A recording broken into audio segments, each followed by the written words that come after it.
최근 규제 이후 고양시, 파주시, 김포시 부동산 시장 분위기. 지난주 토요일 오전이었습니다. 고양시의 한 부동산 중개사무소 앞에 사람들이 모여 있었습니다. 몇 달 전까지만 해도 북적였던 그곳이었습니다. 하지만 이날은 달랐습니다. 문을 열고 들어가는 사람이 거의 없었습니다. 중개업자는 한숨을 쉬며 말했습니다. 요즘 발걸음이 뚝 끊겼어요. 전화도 안 오고요. 다들 관망하는 분위기예요. 그의 목소리에는 걱정이 묻어났습니다. 그날 오후 파주시의 한 아파트 단지였습니다. 분양권을 내놓은 한 가구주가 복도를 서성이고 있었습니다. 매물을 내놓은 지 2달째였지만 연락이 없었습니다. 가격을 낮춰도 반응이 없었습니다. 불안했습니다. 같은 시각 김포시의 한 카페에서 부부가 대화를 나누고 있었습니다. 집을 사려고 돈을 모았습니다. 준비가 되었습니다. 하지만 망설여졌습니다. 지금 사야 할까, 더 기다려야 할까? 선택이 어려웠습니다. 바로 이것이 지금 경기 북부 부동산 시장의 현실입니다. 규제 이후 모든 것이 변했습니다. 팔려는 사람도 사려는 사람도 모두 혼란스러워하고 있습니다.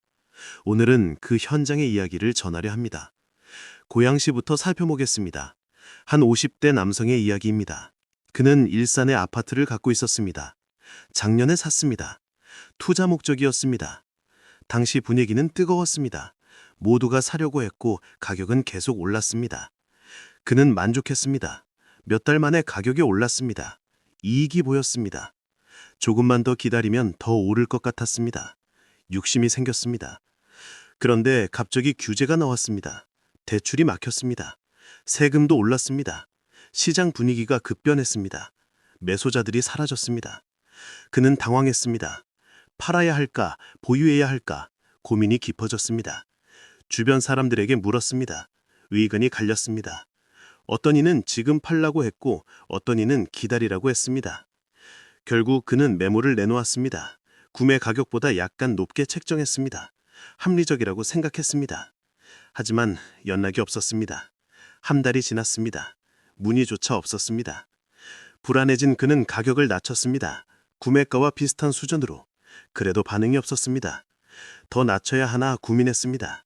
하지만 손해를 보고 싶지 않았습니다. 지금 그는 매물을 그대로 두고 있습니다.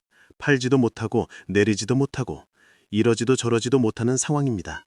월세라도 놓을까 생각하지만 그것도 쉽지 않습니다. 이것이 지금 고양 지역 매도자들의 현실입니다. 작년에 열기는 사라졌고 관망세가 짙어졌습니다. 거래는 뚝 끊겼고 매물만 쌓여가고 있습니다. 그렇다면 파주는 어떨까요? 60대 초반의 한 여성 이야기입니다. 그녀는 파주에 아파트 분양권을 갖고 있었습니다. 몇 년 전 청약에 당첨되었습니다. 기뻤습니다. 입주만 하면 시세 차익이 날 것 같았습니다. 당시 파주는 떠오르는 지역이었습니다. 교통이 좋아질 예정이었고 개발 계획이 많았습니다. 전망이 밝았습니다. 주변 사람들이 부러워했습니다. 하지만 상황이 변했습니다. 규제가 나온 후 분위기가 바뀌었습니다. 입주 물량이 쏟아졌습니다. 매물이 넘쳤습니다. 수요는 줄었고 가격은 제자리 걸음이었습니다. 그녀는 고민에 빠졌습니다. 입주를 받아야 할까, 분양권을 팔아야 할까? 입주를 받으면 큰 돈이 필요했습니다. 중도금 대출도 쉽지 않았습니다. 그렇다고 분양권을 팔자니 손해였습니다. 결국 분양권을 매물로 내놓았습니다. 프리미엄 없이 분양가 그대로였습니다. 그냥 손절하고 나가고 싶었습니다. 하지만 그마저도 팔리지 않았습니다. 중개업자는 말했습니다. 요즘 분양권은 거의 안 팔려요. 다들 같은 생각이거든요. 팔려는 사람만 많고 사려는 사람은 없어요. 그녀는 막막했습니다. 지금 그녀는 어쩔 수 없이 입주를 준비하고 있습니다. 돈을 마련해야 합니다. 대출도 알아봐야 합니다. 원치 않는 선택이지만 다른 방법이 없습니다. 이것이 파주 지역의 현실입니다. 공급은 넘치는데 수요는 없습니다. 분양권 투자자들이 곤란을 겪고 있습니다. 기대했던 프리미엄은 사라졌고 손절조차 어려운 상황입니다. 김포는 또 어떨까요? 50대 후반의 한 부부 이야기입니다. 그들은 서울에서 일했습니다. 출퇴근이 멀었습니다. 김포로 이사를 생각했습니다. 집값도 서울보다 저렴했고 교통도 괜찮았습니다. 작년에 매물을 보러 다녔습니다. 그때는 바빴습니다. 좋은 물건은 금방 나갔습니다. 조금만 망설여도 다른 사람이 샀습니다. 서둘러라는 압박이 있었습니다. 그들은 신중했습니다. 큰 돈이었기 때문입니다. 조금 더 보자고 했습니다. 그 사이 규제가 나왔습니다. 시장이 얼어붙었습니다. 지금 그들은 다시 매물을 보고 있습니다. 분위기가 완전히 달라졌습니다. 매물은 많은데 사람은 없습니다. 중개업자가 적극적으로 권합니다. 지금이 기회라고 합니다. 하지만 그들은 망설입니다. 정말 지금이 바닥일까? 더 떨어지는 건 아닐까? 불안합니다. 주변에서는 더 기다리라고 합니다. 아직 더 내릴 거라고 합니다. 남편은 사고 싶어 합니다. 가격이 많이 내렸다고 생각합니다. 지금 사면 나중에 오를 거라고 믿습니다. 하지만 아내는 걱정입니다. 혹시 더 떨어지면 어쩌나 두렵습니다. 둘은 계속 고민 중입니다. 주말마다 매물을 봅니다. 마음에 드는 집도 있습니다. 하지만 결정을 못합니다. 이러다 또 기회를 놓치는 건 아닐까 불안합니다. 이것이 김포 지역 매수 희망자들의 현실입니다. 기회처럼 보이지만 확신이 없습니다. 가격은 내렸지만 더 떨어질까가 두렵습니다.